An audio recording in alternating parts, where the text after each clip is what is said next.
نن دا د ګوادر ایرپورټ چې د هغې لانچینګ وشو، د هغې افتتاح شوه. ورپسې دغسې د ګوادر پورټ لانچینګ چې دی هم ورپسې کېدونکی دی. سیپیک چې دی هغه هم په هغه حساب باندې روان دی. نو دا ټول صورتحال چې دی لبخانه دنیا به اوس هم په دې خبره باندې راځي چې معیشت دی، د معیشت خبره ده. هندوستان چې دا دومره انویسټمنټ په افغانستان کې کوي نو هغه د دې ورځې لپاره نه کوي چې د افغان ولس حکومت ښه شي. یا امریکا لګي کېږي او هغه په هفتهوار پیس باندې افغان حکومت ته په کروڑو ډالر ورکوي. نو دا هغه د دې لپاره نه کوي چې دغلته کې خلک د لوږې مړه شي او هغوی له د خوراک په توګه باندې ورکوي، بلکې د خپلو مفاداتو دپاره دا ارڅه کوي. نو د خپلو مفاداتو دپاره چې کله دا ارڅه خلک کوي نو د دې نه دا ثابته شوه چې د پاکستان اهمیت چې دی دا د دنیا په نظر کې څومره دی او د پاکستان له الله پاک چې دا کوم روغ ورکړی نو دا به څنګه. اوس مسله څه ده؟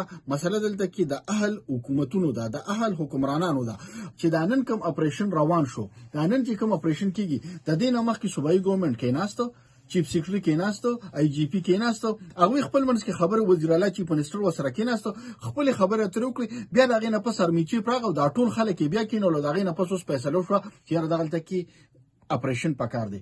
چا تر دې دمو چې دا اپریشن نه دی پکار، ځکه چې هلته کې مسله شروع ده.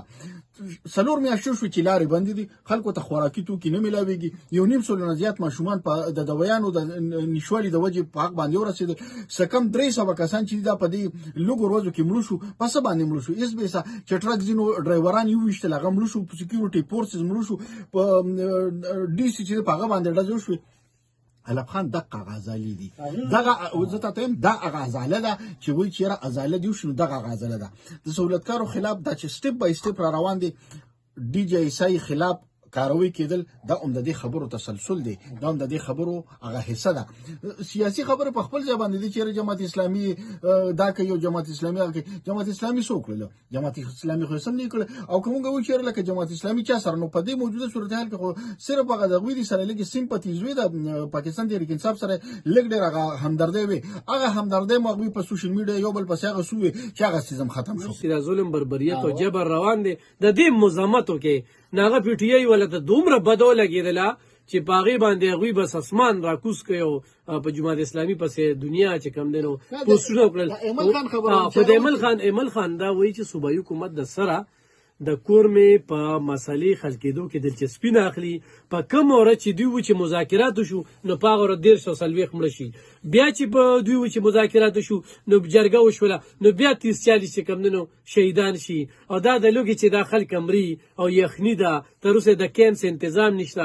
بل هغه د بیرستر صاحب په دغه باندې مارج مې چیرته مو وي چې تر څو دا دلته کې ناستي نو دلته کې به چې کم دی نو دا بدامني او دا حالات رواني. ما ته یو سوال وکړو چې تا ډي جی ایس پی آر په خپل پریس کانفرنس کې د 2021 چې کم دی نو ذکر کړی چې 2021 کې طالبان راپرېښودی شو، تا هم دا خبره کوله. ناغه ویزه ننم کو ما خو په کار دا چې د هغې خلکو خلاف کاروي وکړي شي چې دا راخوشي شي هغه دلته کې سټل کړل او چې دلته سټل کړل نن هغه خلک چې کوم دی هغه خوارج لګیا دي او په دې صوبه کې دغه کاروایي کوي. او ویزه بیا داسې وزیر اعلی دته وي صوبه پرېږدم، زه به د په تمه کېږم. وی د په تمه کېدل نه دي په کار، دا ملو سړی دی او دی چې کم دی نو دا صوبه نه ټیکېږي. دوی به بس په 47 او 45 کې لګیا وي، 15 کاله به تېر شي، ښه ټیک ټاک به تېر شي. هلکه د خپلې صوبې ته توجه که، د خپلې صوبې باندې چې کم دی نو فوکس وساته، د خپله صوبه مالامال که.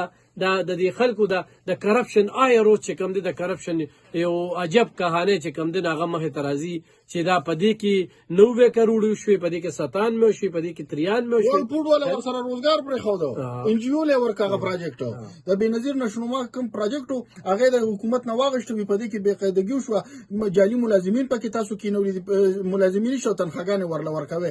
د هغې نه هغه پروجیکټ د هغې نه واغشته ان جی او ته حواله کړه.